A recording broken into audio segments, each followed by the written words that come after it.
You that love war, you will be forced to eat from the plate that you have delighted in serving to others. Well, here we are again.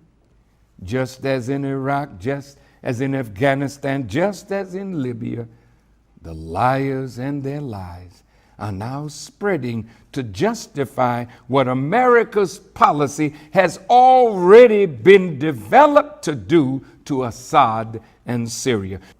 Did you think that you would do this and Russia would be quiet?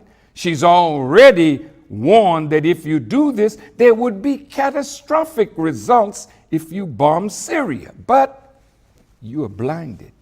You think you are more powerful than you are. So if you allow these liars, deceivers, and warmongers who lied to get America into war in Iraq to lie to you, Mr. President, again to get involved in Syria, when this explodes beyond anything that you have imagined, who will you blame for that? I know that you only want to do a limited bombing to punish Assad.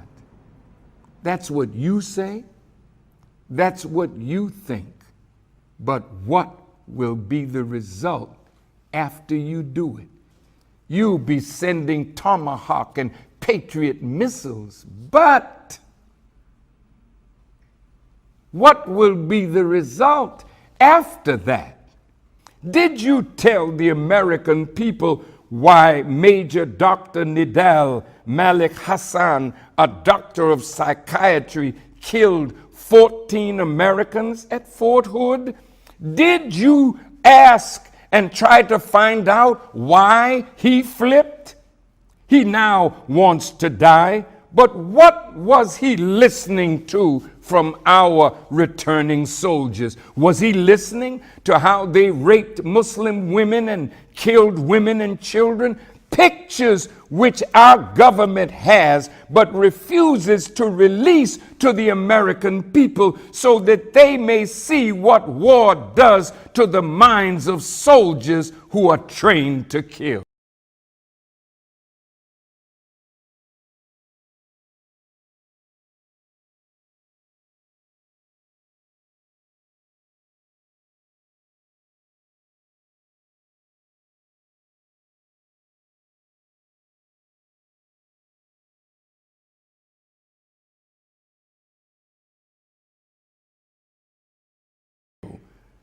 Was Major Dr. Nidal Hassan trying to give them some kind of rationale that would give them mental stability and balance, and couldn't take hearing any more of their confessions of what they did, and decided to kill those who were being sent to kill Muslims?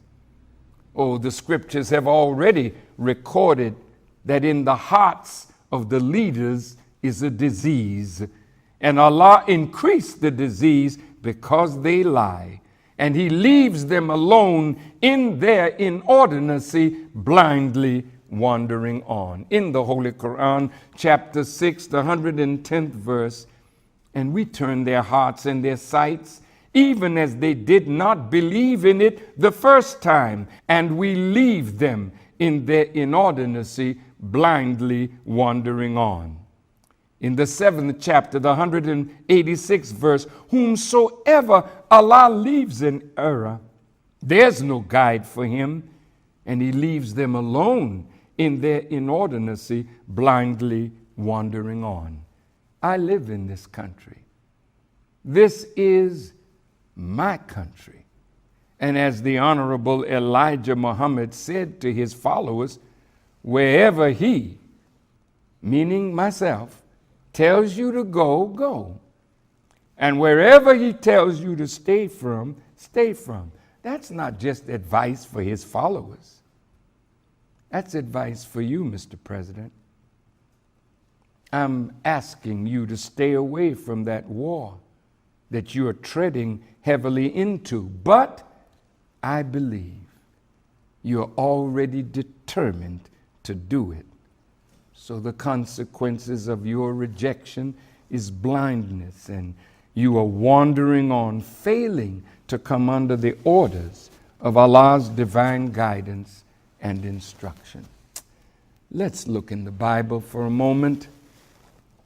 In the 3rd chapter of Joel, the 2nd verse, it reads, I will also gather all nations and will bring them down into the valley of Jehoshaphat, and will plead with them there for my people and for my heritage Israel, whom they have scattered among the nations and parted my land. Then in the 9th verse of that same chapter, Joel says, proclaim ye this among the Gentiles, prepare war, wake up the mighty men, let all the men of war draw near, let them come up, beat your plowshares into swords, and your pruning hooks into spears, and let the weak say, I am strong.